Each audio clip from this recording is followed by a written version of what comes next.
नमस्कार। मैं दीपक सिंह विश्वप्रिया। जैसा कि आप सभी जानते हैं, मैं हर वीडियो में कोई ना कोई छोटी सी स्टोरी लेके आता हूं जो लोगों के जीवन की सच्चाई पर निर्भर होता है। और अपना काम है, प्रयास है कि लोगों का जीवन में सुधार आए। मैं एक कहानी आपको बताता हूं। एक 4 भाई थे। कहानी की शीर्षक ये है कि एक कहावत आपने सुनी होगी कि बांस ना गाड़े। तो बांस ना गाड़े मतलब मैं बता रहा हूँ, 4 भाई थे। जब उनके पिताजी ख़त्म हुए तो उसके बाद उनको जो ज़मीन मिली बंटवारे में, उस ज़मीन के बीचों बीच एक बांस का पौधा था और वो चारों ज़मीनों से टच था। चारों भाइयों में आपस में मनमुटाव था। चारों ये चाहते थे कि इस बांस सिर्फ मेरी तरफ बचा रहे और बाकी की तरफ न बचा रहे, और दूसरे की तरफ छांव मारे, मेरी तरफ छांव ना मारे। ऐसी उनकी मनसा थी। तो वो चाहते थे कि ये एक दूसरे का बांस काट डाले, बांस ख़त्म हो जाए। क्योंकि बांस से बहुत सारे फ़ायदे होते थे। सीढ़ी बनाते थे लोग गांव में, उससे बैल का हल बनता था, और जो घोड़ा गाड़ी बनती थी वो बांस से ही बनती। तमाम चीज़ें उसमें, मतलब बहुत सारे फ़ायदे होते थे, और डलिया तमाम चीज़ें बनती थी। तो एक व्यवसाय था। चारों भाइयों की जो मनसा थी एक दूसरे का। तो एक दिन चारों चोरी रात में अलग अलग गए, दूसरे की तरफ वाला बांस काट दिए। फिर दूसरा भाई गया, दूसरे की तरफ का बांस काट दिया। तीसरा भाई गया, तीसरे की तरफ का बांस काट दिया। चौथा भाई गया, चौथे की तरफ बांस काट दिया। लेकिन बांस की कोशिश ये रहती है कि वो अगर उसे आप जलाएं नहीं, कि उसे उसकी जड़ ना निकाले, तो वो पनपता है। फिर वो धीरे धीरे करके पनप गया। फिर दूसरे साल भी यही घटना उन्होंने किया।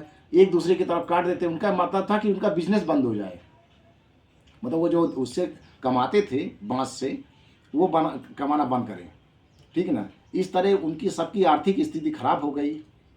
अंत में उनके घर में कोई बुद्धिजीवी व्यक्ति आए। वो समझे इनकी बात को कि पहले इनका सारा कारोबार अच्छा चलता था, सब लोग जब पिताजी थे, क्योंकि उनका व्यवसाय ही बांस से था, और उन्होंने सबसे पहले बांस को ही ख़त्म किया। यानी आपने सभी भाई लड़ झगड़ के आपस में बुराई समझकर बांस, उनका जो व्यवसाय था, बांस को ही ख़त्म किए। तो उन्होंने कहा कि भैया बांस को क्यों ख़त्म किए। तो एक ने स्वीकारा कि मैं चुप्पे से गए काट आया। फिर दूसरे ने भी स्वीकारा। इस तरह चारों भाइयों ने स्वीकारा कि हम एक दूसरे का धंधा चौपट करना चाहते थे, इसलिए बांस ख़त्म कर रहे थे। पर बांस नहीं ख़त्म हुआ। तो उन्होंने कहा कि ये क्यों ख़त्म कर रहे हो। आपके पिता की निशानी जिस तरह आप 4 औलादें हैं, उस तरह वो आपका बिजनेस और बांस से जो आप पैसा कमाते हो बेचकर, और वो ज़मीनें, वो सब आपकी धरोहर है, उसे आप ख़त्म ना करिए। क्योंकि वो आपने नहीं किया, वो आपको विरासत में मिली है, और उस विरासत को आप बचाए रखें। इसके बाद उन सबको समझ में आ गया। तो उन्होंने कहा कि नहीं, अब आज के बाद हम बांस नहीं काटेंगे। तभी से एक कहानी चली कि बांस ना गाड़ें। मतलब बांस ना गाड़ने का मतलब ये कई तो अलग अलग भी प्रचलित कहानियाँ हैं, पर अपने जीवन में बांस मतलब बुराई है। बुराई आपने मन में कहते बांस गाड़ लिया, आपने मन में कि हमारा भाई, अरे एक दूसरे का बिगाड़ने के चक्कर में आप अपना खुद का बिगाड़ डालते हैं। अगर आप ये पॉजिटिव सोच रखें, ज़िंदगी में आप किसी की मदद करेंगे तो प्रकृति का आपकी मदद करेगी। जैसे कि मैंने बांस की कहानी बताया कि अगर वो एक दूसरे का बांस नहीं काटते तो उनका व्यवसाय नहीं खत्म होता।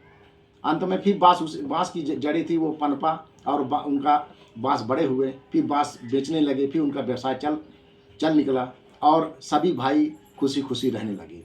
इन्हीं शब्दों के साथ जय हिंद, जय भारत।